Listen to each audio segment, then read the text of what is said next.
she was dying, right? And which must have made it. then I You must used be getting into a point of absolute hate. and boiling over. Yeah, that's right. And then you went into meditation. Yeah, well, yeah, because that was the motivation partly, and what I was suffering in that cell, and I couldn't deal with it really. It was either that or kill myself. In fact, I even thought about killing myself. That was a definite. That was going to be the next possibility. It was either that or this idea I picked up, and so in a way it was a strong motivation to succeed. Last chance type of Succeed. idea, I was going to die one way or another. I was going to die. Final round. Yeah, yeah. And my determination. I always was blessed with strong determination, and so I'm walking up and down in a cell. I have a second attempt at meditating, and maybe I last 5 minutes, which was a bit better. And then I kept, and then I remembered the philosophy of training, physical training from the boxing gym, and that was, the more I practiced, the more better I became, the more stronger I become. And I thought the same principle somehow belonged inside. So I sat on the bed, again in lotus posture, and lasted a bit longer. Then I lasted an half an hour, and then I lasted an hour, and then 2 hours. And this hate started sort of, the feet, it was like I thought it was inside my stomach, it was like I thought someone had punched me, and it was constantly there. And it started easing off. And then I got up to 3 hours meditation, then 4.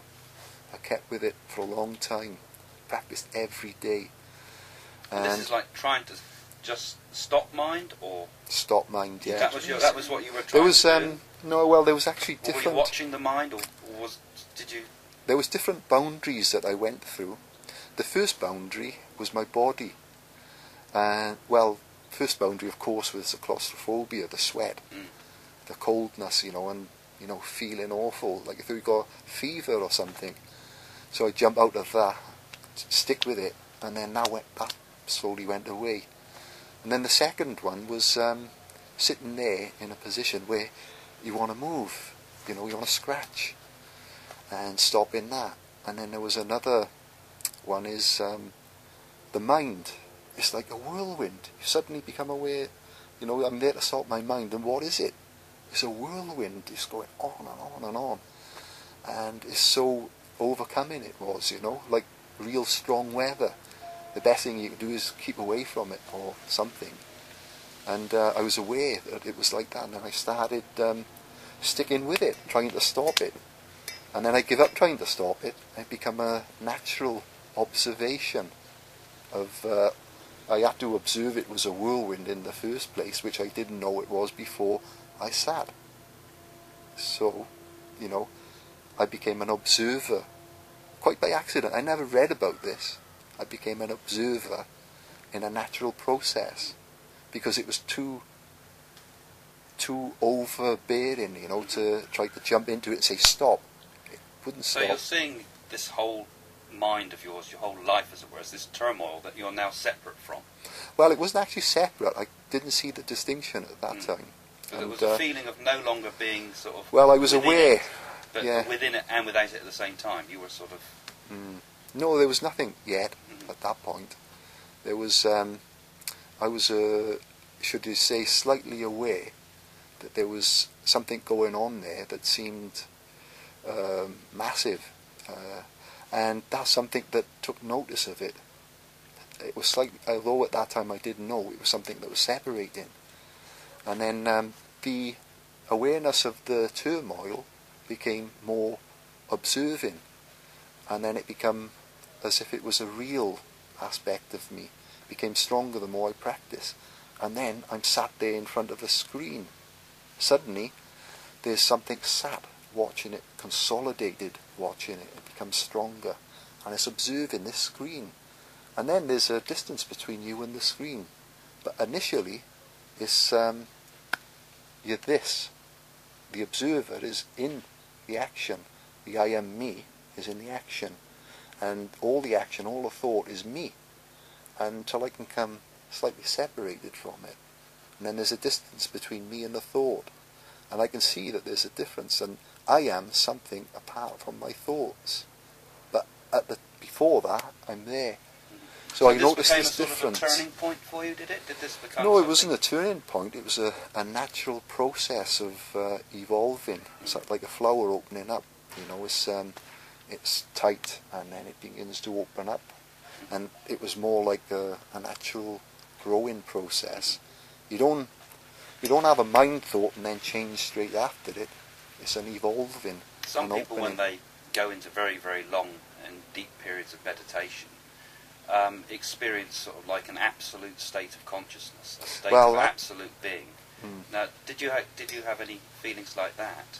Well, it was, like I said, it was an evolving. I mean, I'm trying to tell you the processes toward that total opening. And, yeah, it's,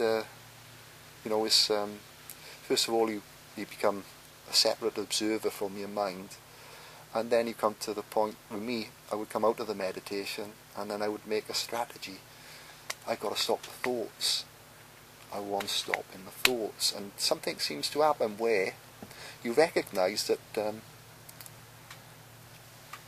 at this moment, if I shut my eyes now, I'm right behind my eyes, right? And then when I stay shut, something melts away, and I become in a dream. And then if I focus even more, I just about pull myself out of the dream and be an observer. And this, I kept myself behind my eyes, and it seemed to stop at that point. The thoughts stop at that point. And then I slowly be pulled back into the dream, and the observer, if I'm lucky, or off with the dream again. Ultimately, what I found was, I'm not who I thought I was. I am what I am. Or so what do you mean by that? It's an experiencing of yourself without your mind involved in it. That once you can stop your mind from thought, and time stops. When time stops and you just dissolve, you're non-existent. What you consider you and me, and that label you give yourself, is no more. So once we're you not get our to mind, then? Once you get to the ultimate experience, and the meditation I got to was where time stops. I mean, in one moment, what would be seemingly one very brief moment, many, many hours would go by. And that is the ultimate experience of meditation. And when you've experienced that, the whole nature of your reality changes completely from what you thought you were to who you are. See, who I am, that's one. It's a question of a liar, and then finding what I am. Now, once the ego's out the way, what happens to the person then? What's left?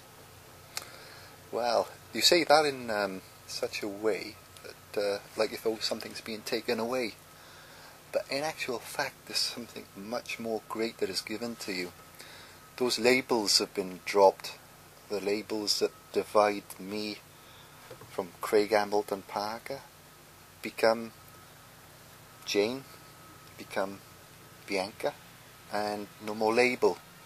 We become a unified life force.